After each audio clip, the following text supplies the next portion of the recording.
Assalamualaikum warahmatullahi wabarakatuh. Alhamdulillahirabbil alamin wassalatu wassalamu ala asyrofil mursalin sayyidina Maulana Muhammadin wa ala alihi wa sahbihi asma'in nama ba'du. Ingkang sangat kula hormati Kiai Haji Dr. Insinyur Salahuddin sedanten keluarga Mbah Hasyim, sedanten dzurriyyah. Iki wonten putri, wonten bulik-bulik, wonten Gus Umar, wonten Bu Lilik, wonten sedanten semua alumni, semua santri-santri yang kami cintai. Saya ini syukur sekali karena waktunya tinggal sebentar, jadi uji nyalinya juga sebentar.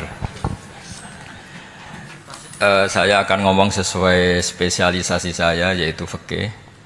Karena saya murid Kiai Haji Maimun Zubair yang bersanad lewat Mbah Karim sampai Mbah Hasyim, atau bersanad lewat Mbah Mun, Mbah Zubair, kemudian Mbah Fakih Mas Kumambang, juga teman Mbah Hasyim ketika sama-sama ngaji di Mekah. Saya akan mengkagumi Gus Dur dari segi fikih. Ketika Gus Dur dilengsarkan dari presiden, yang paling saya kenang dan para ulama seluruh Indonesia, mungkin seluruh dunia mengenang adalah keberhasilan Gus Dur mengelola konflik itu tidak pertumpahan darah. Itu satu prestasi yang insya Allah jadi amal beliau, semoga mendapat ridhonya Allah Subhanahu wa ta'ala. Karena yang paling dihindari oleh Islam sebisa mungkin adalah jangan ada darah menetes, apalagi hanya demi kekuasaan. Sehingga Rasulullah SAW sampai berdamai ketika terjadi tarik ulur di Sulhul Hudaybiyah. Saat itu Suhail bin Amr memberi sekian poin yang mendikte Rasulullah, semuanya merugikan Rasulullah. Tapi tidak semuanya merugikan Rasulullah, tidak ada yang menguntungkan sama sekali. Tapi Rasulullah menuruti itu semua demi tidak pertumpahan darah. Padahal Suhail bin Amr zaman itu masih kafir. Sehingga menjadi fikih bahwa perdamaian itu harus kita jaga. Sampai ada ayat wa in janahu lisalmi fajnalaha wa tawakkal 'ala Allah. Jika mereka ingin damai, kamu harus menuruti itu. Sehingga damai itu pula yang zaman era Gus Wahid, ketika beliau menginginkan negara berdasar Islam, itu banyak di buku, termasuk beliau panitia 9 persiapan kemerdekaan, Pebuki, juga tadi Gus Salahuddin cerita. Beliau akhirnya kompromi juga dengan negara yang berbentuk Pancasila. Kemudian itu disosialisasikan era Muktamar Situbondo, yaitu Kiai Haji Ahmad Siddiq, didukung oleh Gus Dur karena zaman itu beliau kalah sepuh sama Kiai Haji Ahmad Siddiq. Jadi itu fikih yang saya menjadikan pengagum Gus Dur, karena ibadah Darul Mafasid Muqaddamun ala Jalbil Masalah adalah ibadah yang luar biasa. Berikutnya saya mohon sama Kiai Haji Salahuddin Wahid berkenan saya cara berpikir begini untuk Gus Dur. Jadi saya ini dari keluarga Kiai, saya juga senasab dengan keluarga Mbah Hasyim karena sama-sama turunan Mbah Sambul Lasem. Jadi beliau adalah Abdurrahman bin Wahid bin Hasyim bin Asy'ari bin Wahid lagi, terus bin Abdul Halim 2 sampai Mbah Sambu. Kira-kira nasabnya sama dengan saya, dengan Mbah Hamid yang dari jalur itu. Saya mau bercerita begini, watak seorang cucu itu biasanya mengalir dari pikiran besar mbah-mbahnya atau leluhurnya, karena setiap mbah-mbahnya pasti berdoa dzurriyyatan thayyibah, yaitu anak cucu yang baik. Saya sengaja di sini bawa kitab yang ditulis oleh Muhammad Asad Shihab, seorang Libanon, menulis bahwa Mbah Hasyim Asy'ari adalah terhitung sebagai mujaddid, sebagai pembaharu Islam, setidaknya di Asia sini atau di Indonesia. Di sini ada kitab ini diterjemah beberapa kali, sebagian oleh Kiai Haji Mustafa Bisri, sebagian oleh Kiai Sodik Semarang. Saya punya edisi asli, edisi Arabnya, karena saya dari awal ingin ngaji sama santri-santri Tebuireng, karena buyut-buyut saya itu termasuk gurunya Mbah Soleh Darat. Jadi buyut saya yang di Kudus, Pondok Damaran itu dulu Mbah Soleh Darat pernah ngaji di situ. Dan Mbah Hasyim kecil pernah ngaji sama Mbah Soleh Darat. Dan tentu biasa itu dalam ilmu sanad, guru-guru saya indukannya di Mbah Hasyim juga pernah ngaji beberapa ulama di Pantura.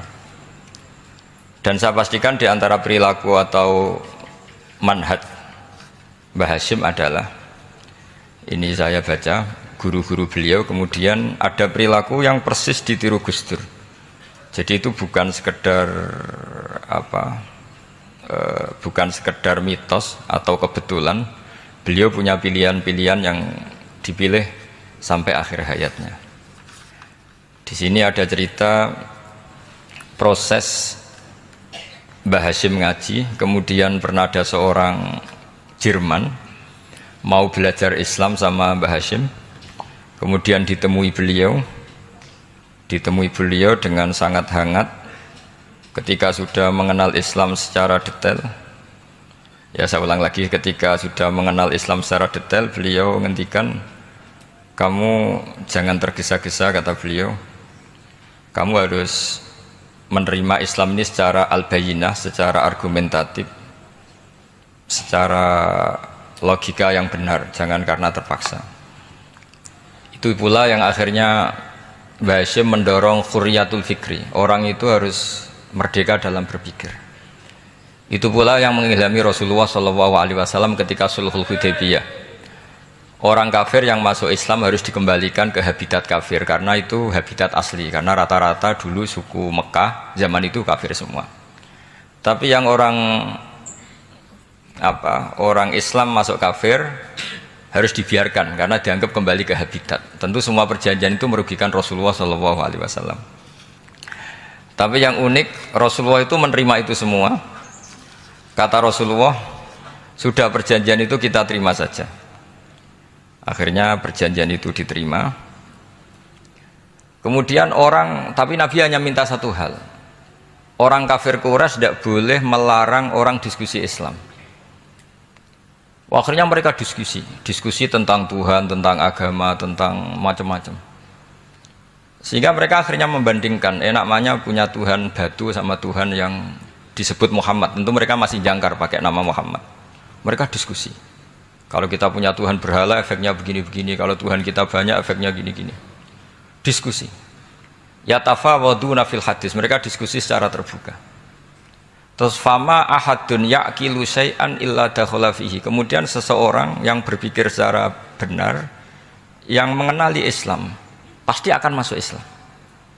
Sehingga karena mereka diskusi bebas tanpa tekanan, akhirnya mereka memilih Islam.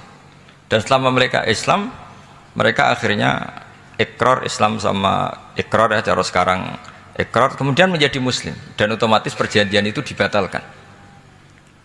Makanya kata Imam Zuhri, guru Imam Malik, maka nafathun a'zuma fil Islam min sulhul Hudaybiyah. Enggak ada kemenangan Islam sehebat kemenangan dalam Hudaybiyah, yaitu orang berbebas berpikir. Kemudian kebebasan berpikir ini pasti mengarah ke mengakui yang benar, menanggalkan yang salah. Tentu orang dulu mendewa-dewakan Lata Uzza, pokoknya menuhankan makhluk, menjadi sadar bahwa itu aneh. Kenapa kita harus menyembah batu yang dipahat? Kenapa kita harus menyembah makhluk dan sebagainya, dan akhirnya mereka Islam. Tapi dulu kalau suasana perang itu keinginan orang hanya ingin menang kalah. Jadi yang kafir itu hanya ingin menang, pokoknya jangan sampai kalah, nggak pernah berpikir Islam itu apa. Di mana-mana perang itu ya pikirannya menang kalah. Tapi setelah nggak ada perang, meskipun segala perjanjiannya merugikan Islam, orang akan berpikir secara objektif. Makanya fama ahadun ya'kilu syai'an illa dakhala fihi.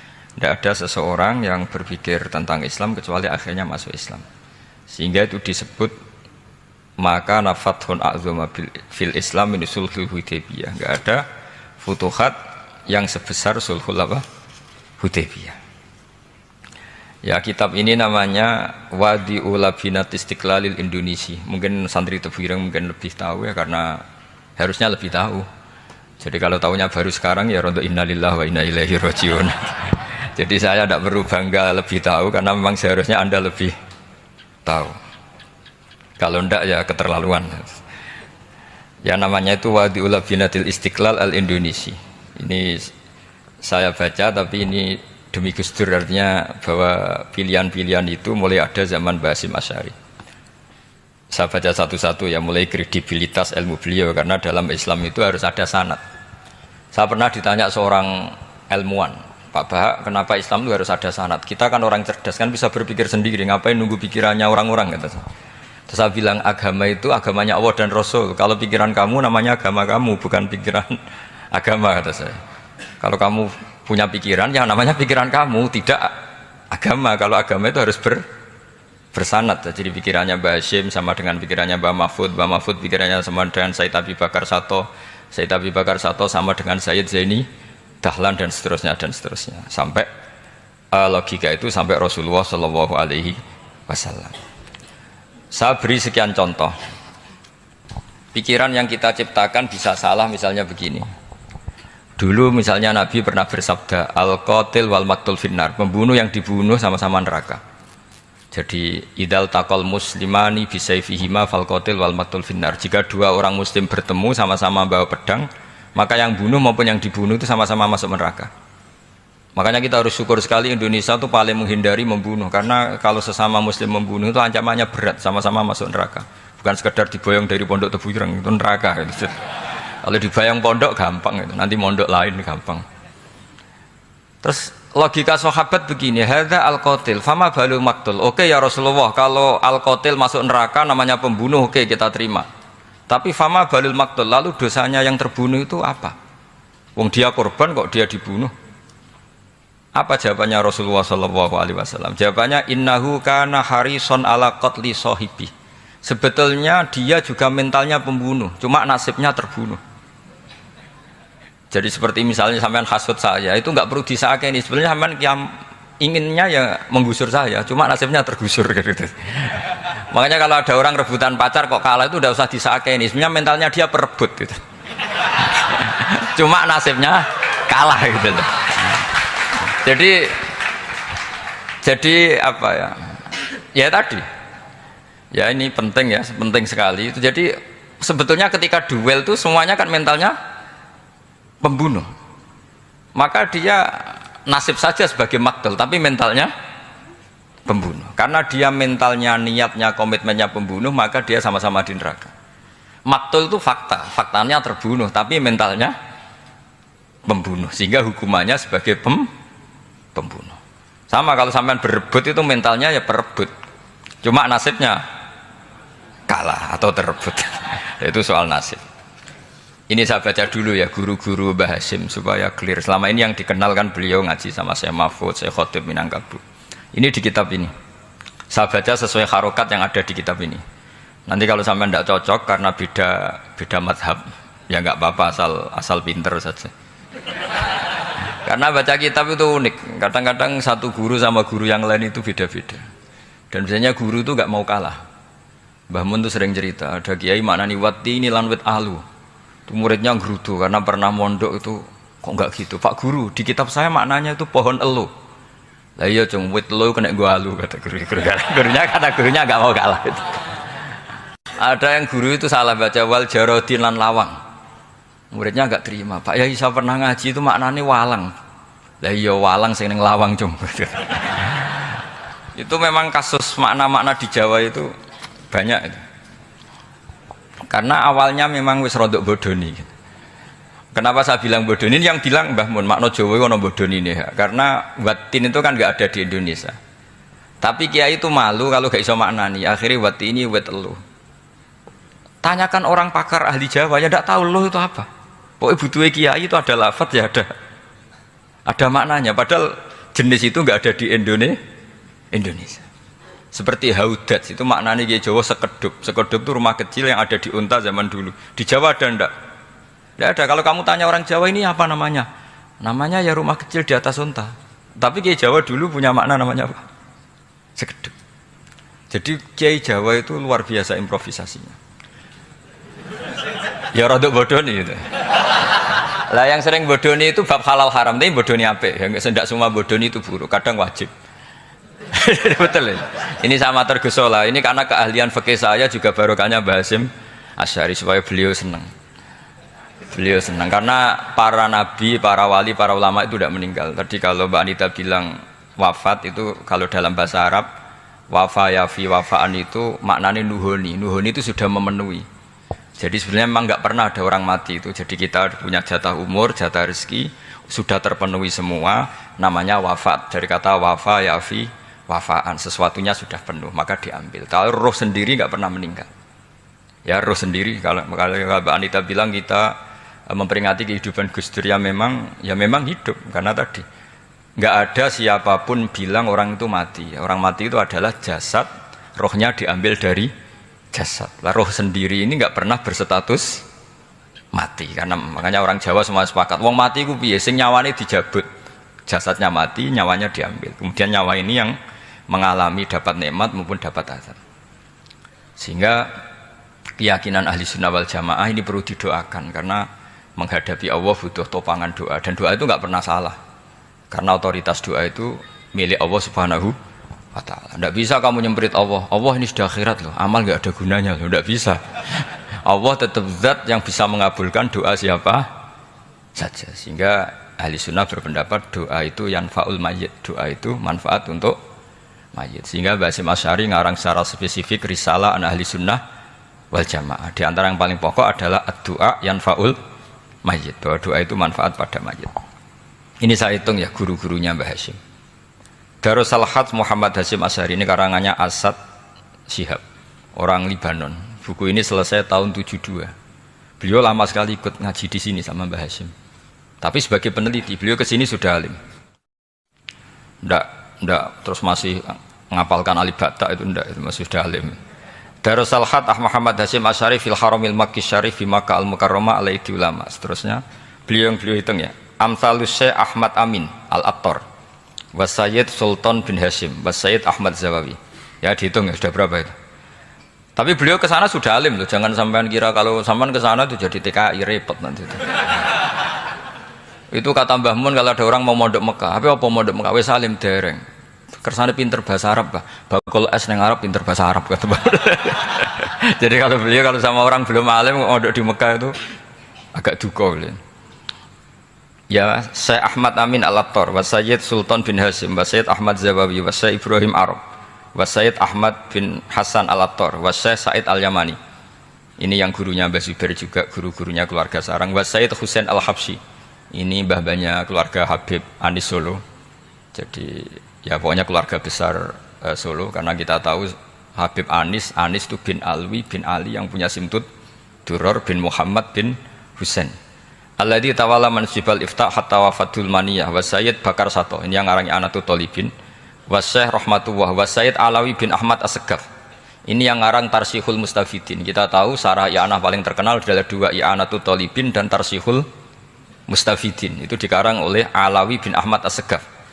Terus wa Sayyid Abbas Al-Maliki, itu banyak Sayyid Muhammad. Karena kita tahu Sayyid Muhammad adalah Muhammad bin Alawi bin Abbas, ya, Muhammad bin Alawi bin Abbas. Itu juga gurunya Mbah Hasyim. Wa Sayyid Abdul Az-Zawawi wa Syekh Saleh Bafadl wa Syekh Sultan Hasyim Daghestani.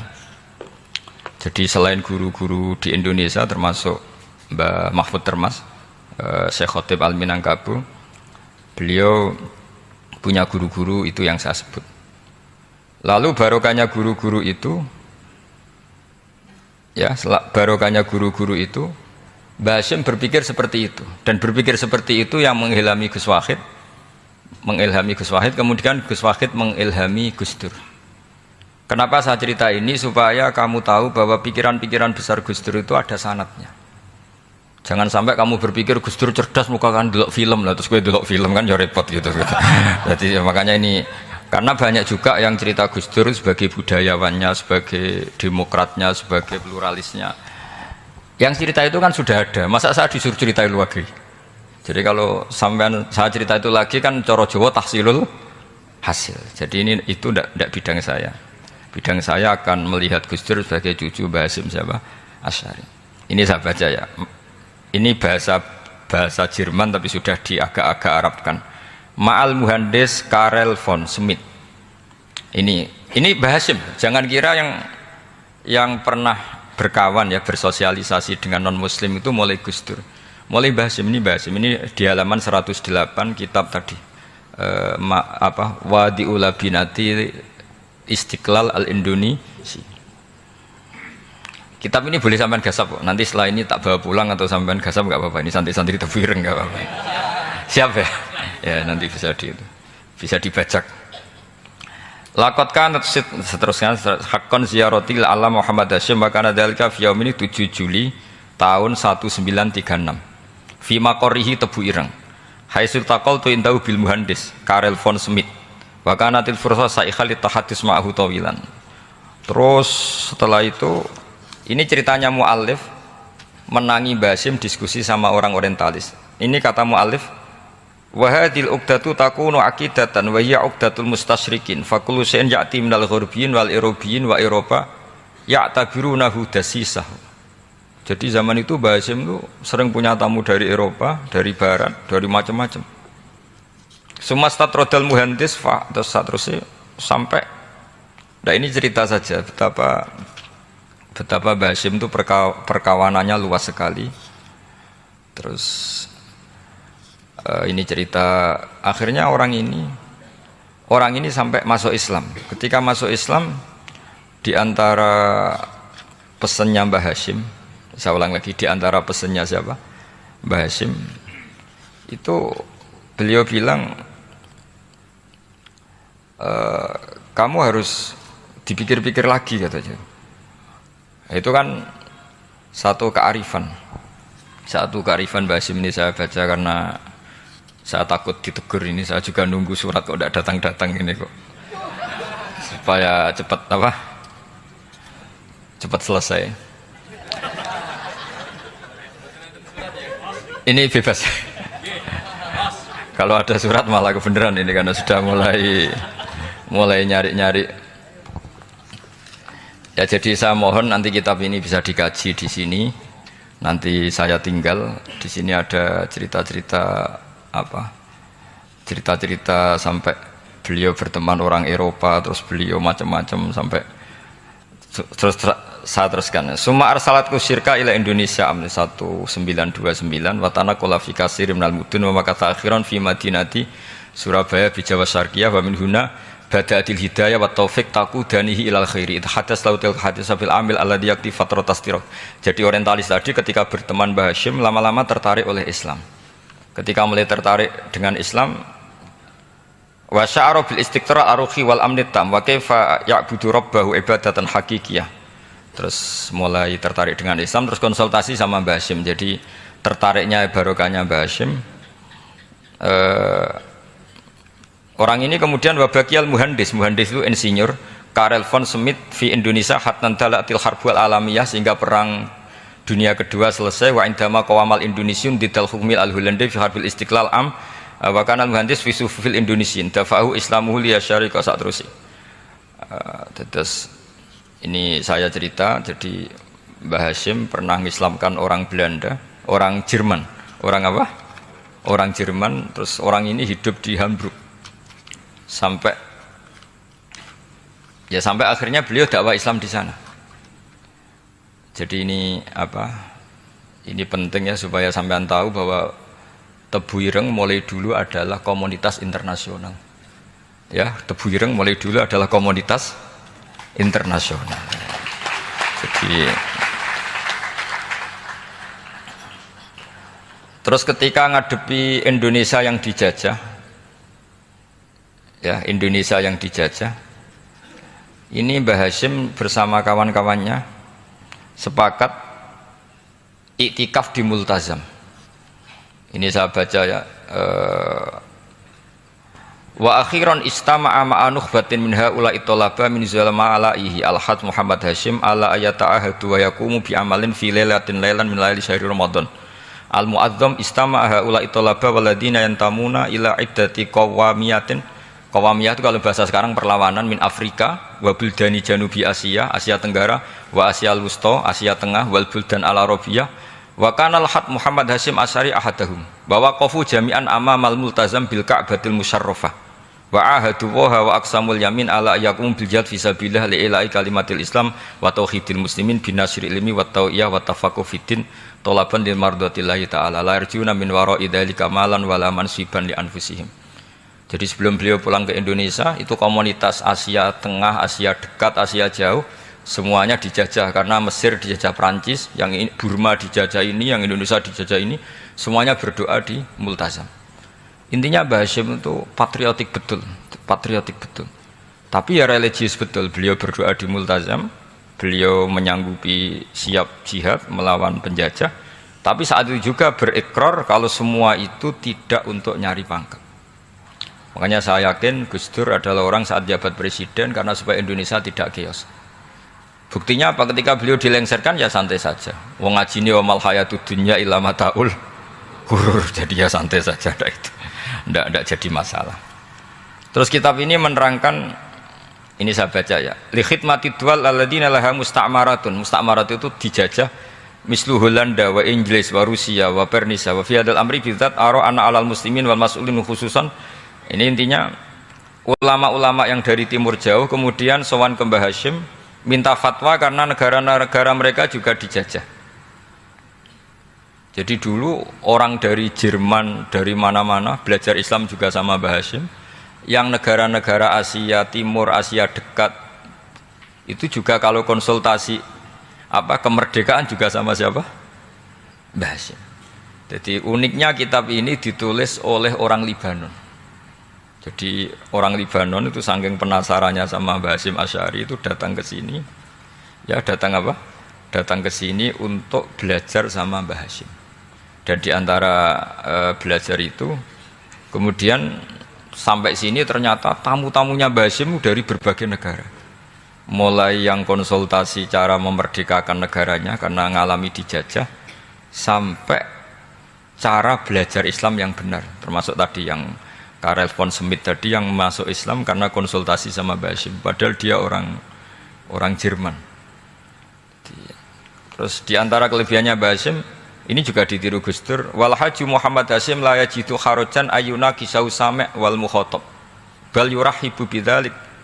Mbah Hasyim orang yang enggak tersinggung ketika pendapatnya ditentang atau digugat oleh lawan bicaranya. Beliau santai, tidak terus ya tidak berontak, ya santai aja. Enggak terus angger dibantah, membantah kiai kualat, enggak itu enggak ada sanadnya. Nah ini saya pastikan ya bahwa kehebatan Gus Dur itu kita enggak lepas dari barokahnya siapa?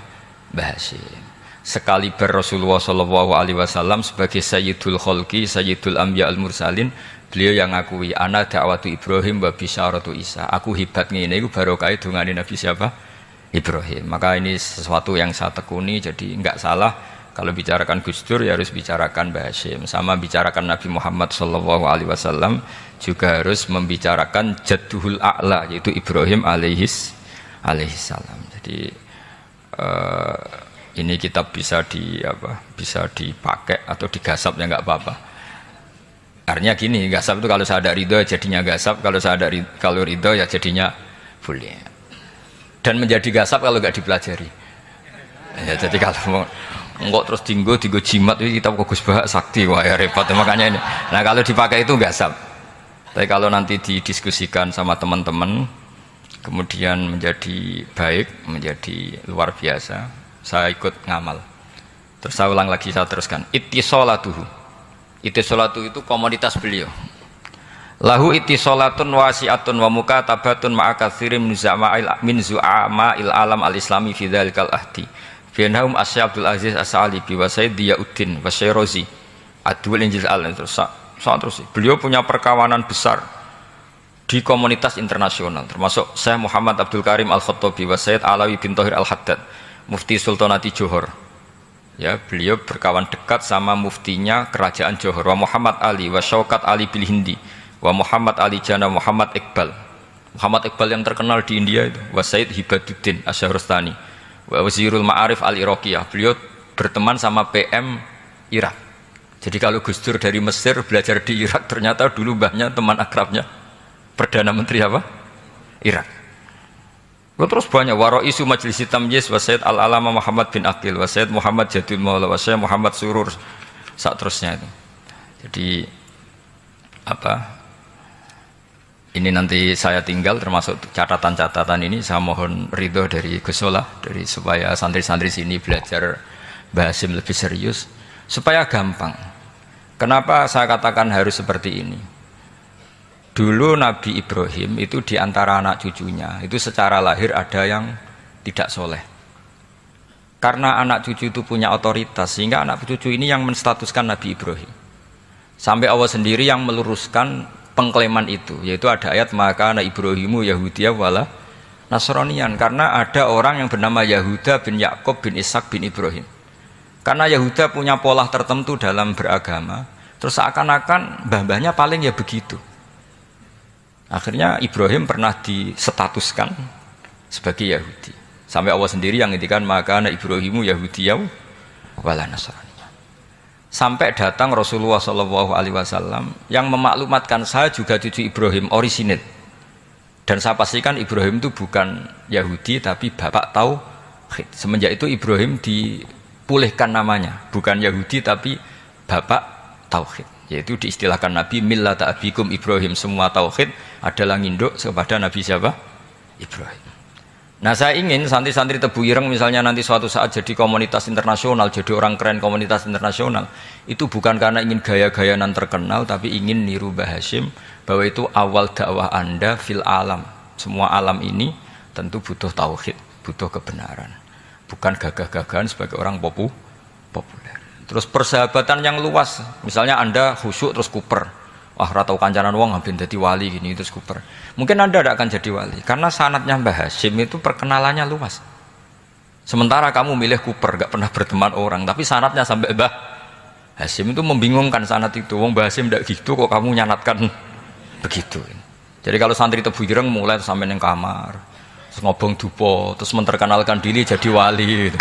Nanti tonggo kamu ngira itu produk Mbah Hasyim karena kamu santrinya. Kan dianggap cerminan gurunya sampai Mbah Hasyim. Nah kalau ada yang teman-teman gitu harus dimaklumatkan itu sanad mungkotek bahwa sanad itu tidak benar. Ini kapan ini ditegur? Ini saya sudah mulai menunggu. karena ya repot ini kalau kelamaan ini nanti itu. Terus ini khazanahnya Mbah Hasyim. Khazanah itu ya perpustakaan kalau sekarang. Maktabatuhu. Tu'addu maktabatul khat Muhammad Hasyim Asy'ari min aghnal maktabat likhtiwaiha ala anfasil kutub. Jadi ini kadang harokatnya ya beda dengan bacaan saya, sama nanut bacaan saya saja. Di sini ditulis anfusil kutub, selalu saya baca anfasil kutub karena maknanya kitab terbaik. Kalau kitab terbaik bacanya bukan anfus tapi apa? Anfas. Ya nanti kamu debat sendirilah sama teman-teman ini bacanya apa. Karena ini kadang harokatan. Kalau kadang harokatan repot, ape bantah itu kadang sungkan mbek sing aran, orang bantah kadang beda. Lah supaya selamat, iki ora saleh mualif, khotote sing goblok biasanya gitu korban. Biasanya gitu kalau untuk menyelamatkan kiai itu, wah ini yang ngetik yang salah.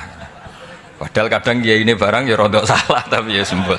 Daripada seudan sama kiai kan mendingan sama pengurus. Ya gitu ya sepakat ya. Jadi ya sudah terus. Ya saya baca. Tu'addu maktabatul khat Muhammad Hasyim Asy'ari min aghnal maktabat likhtiwaiha ala anfasil kutub al-ilmiyah al-islamiyah. Jadi kalau tadi yang diceritakan para kawan-kawan Gus Dur suka baca. Itu Mbah Hasyim itu kitabnya banyak sekali dan semuanya kitab terbaik. Min matbu'atin baik yang dicetak wa makhtutatin baik yang masih tulisan tangan. Athariyatin qadimah baik kitab-kitab yang sudah hampir punah karena saking lamanya. Wa tadummu hadil maktabah jullal kutub al muallafah wal lughat al arabiyyah wal indonesia wal jawiyah wal malaysia wa ba'dal lughat al ajnabiyyah al ukhra. Jadi zaman Mbah Hasyim itu perpustakaannya sudah ada bahasa Indonesia, bahasa Jawa, bahasa Malaysia, bahasa Inggris. Itu yang nulis orang Libanon. Sampai santrinya Mbah Hasyim tidak tahu innalillahi wa inna ilaihi rajiun. Maka ini yang kepertobatan ya saya kasih. Jadi ini saya biasa guyon, kesoalnya ini guyon sama santri, saya tidak midatoni kiai, jadi ini guyon sama santri. Semoga guyonan